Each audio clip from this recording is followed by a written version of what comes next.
Hello friends, नमस्कार। Welcome to my YouTube channel friends. फिर से स्वागत आप सभी को हमारे न्यू आदर्श कंप्यूटर चैनल में। फ्रेंड्स, आज का वीडियो मैं आप लोग के बीच कंप्यूटर फंडामेंटल का पार्ट 3 यानी कि 1, 2 आप लोग के बीच शेयर कर चुका हूं। और आज जो है हम आप लोग को बीच कंप्यूटर फंडामेंटल का पार्ट 3 लेके आया हूं, जिसमें जनरेशन ऑफ कंप्यूटर के बारे में बताऊँगा। ठीक है, तो इससे पहले हम आप लोग से कुछ बात करना चाह रहे हैं। ये बात करना चाह रहे थे कि जैसे अभी आप देख रहे होंगे कि हम जो भी अभी मतलब आप लोग के बीच शेयर कर रहे हैं वो सिर्फ थ्योरी यानी कि बोर्ड पे लिखते हुए शेयर कर रहे हैं, और लैब का भी कुछ भी हम आप लोग के बीच अपडेट नहीं कर रहे हैं। यानी कि अभी टैली वगैरह का एक दो वीडियो डाला हूँ, जो शॉर्ट वीडियो था, मतलब बीच से। तो आप लोग को ये बता देना चाहता हूँ कि ये फंडामेंटल जस्ट 1 या 2 चैप्टर में ख़त्म हो जाएगा। यानी कि अभी 3 चल रहा है, 4 या 5 चैप्टर में ख़त्म हो जाएगा। तो आप लोग के बीच नोटपैड वर्डपैड यानी सीरियली बाई आप लोग के बीच थ्योरी के साथ साथ प्रैक्टिकल का भी वीडियो आप लोग के बीच शेयर करेंगे। थ्योरी भी होगा उसमें, और उसमें आधा प्रैक्टिकल का भी डालेंगे ताकि आप लोग को समझ में आए। तो बने रहिएगा और कंटिन्यू मेरा वीडियो जो भी पोस्ट होगा उसको ज़रूर एक बार देखिएगा। तो वर्ड एक्सेल का दोनों जो चैप्टर होगा बारीकी से एक वर्ड और एक्सेल दोनों का डालेंगे। उसके बाद फिर टैली में भी अभी तो एक ही वीडियो डाला हूँ टैली का, तो उसमें भी चैप्टर बाय चैप्टर टैली का भी चलेगा, वर्ड का भी चलेगा, एक्सेल का भी चलेगा। तो इसलिए आप लोग से आग्रह करूँगा कि जो भी आप लोग के बीच शेयर करेंगे वो एक बार ज़रूर देखिएगा। जो भी कमी होगा तो आप हम लोग मतलब कमेंट बॉक्स में आप जाके हमको बताएंगे, हम उस चीज़ को सुधार करेंगे। और उम्मीद करता हूँ कि आप जो भी वीडियो डालेंगे आप लोग एक बार ज़रूर देखिएगा और सपोर्ट ज़रूर कीजिएगा। लाइक सब्सक्राइब के लिए हम नहीं बोल रहे हैं, अच्छा लगेगा तो आप लोग सपोर्ट ज़रूर कीजिएगा। ठीक है, उम्मीद करता हूँ कि अच्छा लगेगा ही। तो चलिए आज का वीडियो स्टार्ट करते हैं। तो कंप्यूटर फंडामेंटल पार्ट 3 में दोस्तों जनरेशन ऑफ कंप्यूटर के बारे में आज हम आप लोग के बीच चर्चा करेंगे। उसके बाद टाइप्स ऑफ सॉफ्टवेयर भी बताएंगे, सॉफ्टवेयर का क्या प्रकार होता है। ठीक है, तो दोस्तों जनरेशन ऑफ कंप्यूटर में सबसे पहले जनरेशन जो था, फर्स्ट जनरेशन आपको 1942 से 1955 तक चला है। ठीक है, 1942 से 1955, जिसमें क्या प्रयोग किया गया? तो वैक्यूम ट्यूब का प्रयोग किया गया। क्या किया गया?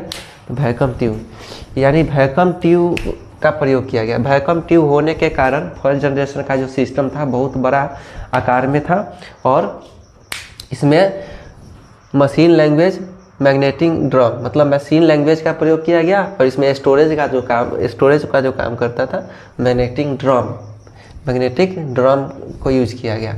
और ये लार्ज मतलब बड़ा था, और इसमें जो स्टोरेज क्षमता था काफ़ी कम था, और ये वेरी स्लो वर्क करता था, मतलब स्लो काम करता था। और ये लिटिल स्टोर मतलब कम डाटा को स्टोर करता था।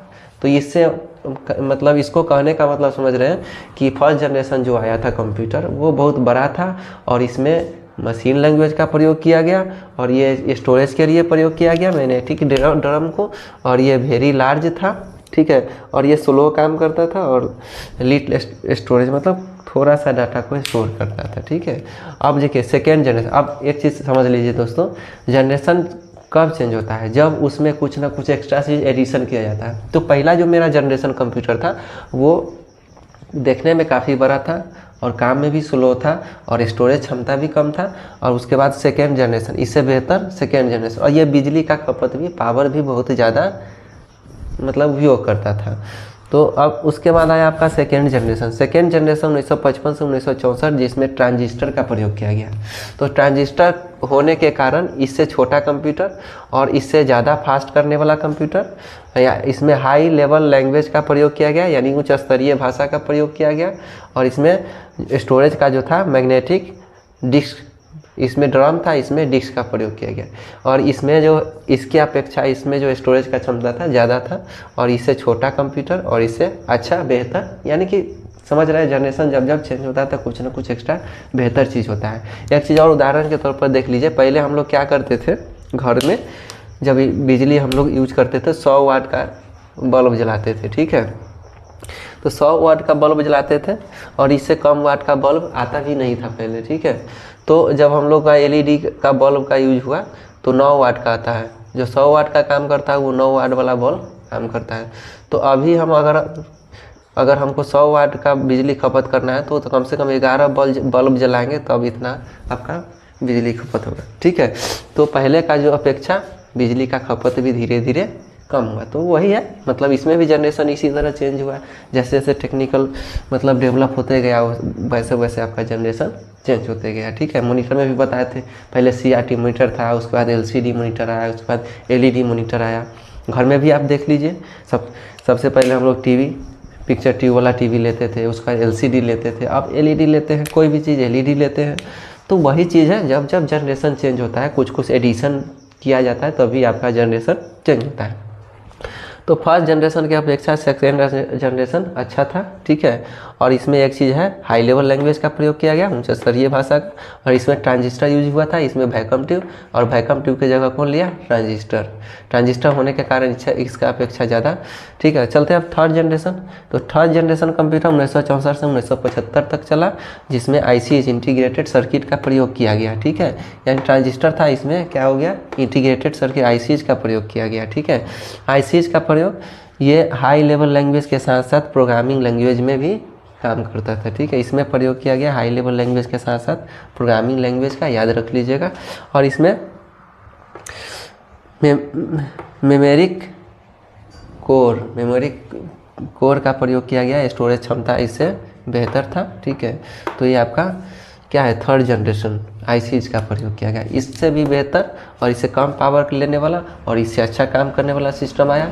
फिर चलते हैं फोर्थ जनरेशन। तो फोर्थ जनरेशन 1975 से 1989 VLSI मतलब वेरी लार्ज स्केल इंटीग्रेशन का प्रयोग किया गया, ठीक है। इसका फुल फॉर्म भी है, याद कर लीजिएगा, ये वेरी वेरी इंपॉर्टेंट है, जो कहीं भी आपको एग्ज़ाम वगैरह में पूछ सकता है, या फिर कोई भी मतलब इंटरव्यू वगैरह में आपको पूछ सकता है कि VLSI का फुल फॉर्म बताइए, तो आप बोल सकते हैं वेरी लार्ज स्केल इंटीग्रेशन, ठीक है। तो आपका ये फोर्थ जनरेशन। और फोर्थ जनरेशन जो कंप्यूटर है बहुत ही बेहतरीन, मतलब सारे कंप्यूटर से बेहतरीन फोर्थ जनरेशन था, जो फोर्थ जनरेशन हम लोग सबसे ज़्यादा यूज किए, ठीक है। अभी तक वही यूज कर रहे हैं फोर्थ जनरेशन में।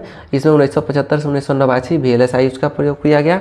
और ये माइक्रो प्रोसेसर, अब देखिए दोस्तों, माइक्रो प्रोसेसर जब हम लोग, तो देखिए अभी दोस्तों हम लोग जो भी कंप्यूटर खरीदते हैं, ठीक है, या फिर ख़रीदते थे, तो माइक्रो प्रोसेसर यानी कि हम बोलते थे कि भाई हमको i3 चाहिए, i5 चाहिए, i7 चाहिए, तो जो प्रोसेसर का अच्छा लगता है उस प्रोसेसर के अनुसार हम लोग को अमाउंट देके प्रोसेसर यानी माइक्रो प्रोसेसर, अभी भी आपका जो सिस्टम है उसमें माइक्रो प्रोसेसर ही यूज होता है, ठीक है। तो इसको हम लोग माइक्रो प्रोसेसर में सेमी कंडक्टर मेमोरी का प्रयोग किया गया, रैम, जिसमें कोई भी कंप्यूटराइज डिजिटल डेटा को स्टोर करने का काम करता है कौन, रैम, ठीक है। रैम जो है, बताए थे रैम के बारे में कि रैम क्या है, वोलाटाइल नेचर का होता है, जिसमें हम लोग कोई भी काम को करते हैं कंप्यूटर पे, करते समय रैम में ही आपका जो भी स्टोरेज क्षमता होता है रैम में ही काम होते रहता है। जब उसको पूरा काम होने के बाद जब सेव करते हैं, स्टोर करते हैं, तब जाके वो हार्ड डिस्क में सेव होता है, तो ये रैम है। तो रैम का प्रयोग किया गया, तो ये डिजिटल डेटा को स्टोर करने का काम किया, ठीक है। तो सबसे अच्छा और वेरी मतलब स्टोरेज वाला क्षमता वाला कंप्यूटर आपका फोर्थ जनरेशन था। अब चलते हैं फिफ्थ जनरेशन में। फिफ्थ जनरेशन 1989 से प्रेजेंट, मतलब 1989 के बाद अभी प्रेजेंट चल रहा है। जैसे देखिए 1989 में एक चीज़ जोड़ दिया गया, ULSI मतलब ultra large scale integration, ultra very large scale integration, इसमें छूट गया था अल्ट्रा लार्ज वेरी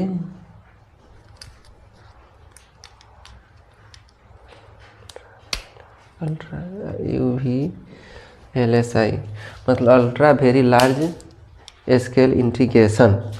तो इसमें इससे बेहतर, ठीक है। और इसमें OS मतलब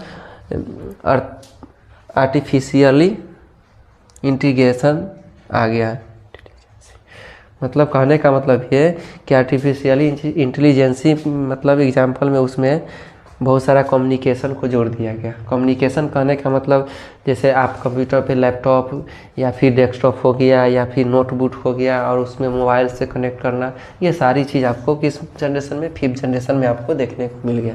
तो अभी तक का जो फिफ्थ जनरेशन है मात्र अभी 1989 के बाद प्रेजेंट है, पर उसके बाद कोई जनरेशन नहीं आया। अभी देखिएगा बहुत सारे लोग हैं जो जानकारी के अभाव में लैपटॉप का जनरेशन चेंज होता है तो उन लोगों को लगता है कि कंप्यूटर का जनरेशन चेंज हो गया। नहीं, वो लैपटॉप अपना कंपनी वाला अपना जनरेशन निकाल रहा है कि मेरा ये जनरेशन का लैपटॉप है, मेरा ये जनरेशन का है, 7 जनरेशन का है, 10th जनरेशन का है। लेकिन जो कंप्यूटर का मेन जनरेशन है प्रोसेसर, जिसमें 1989 से प्रेजेंट है, तो ये आपका 5th जनरेशन ऑफ कंप्यूटर का ये सब था। Thank you.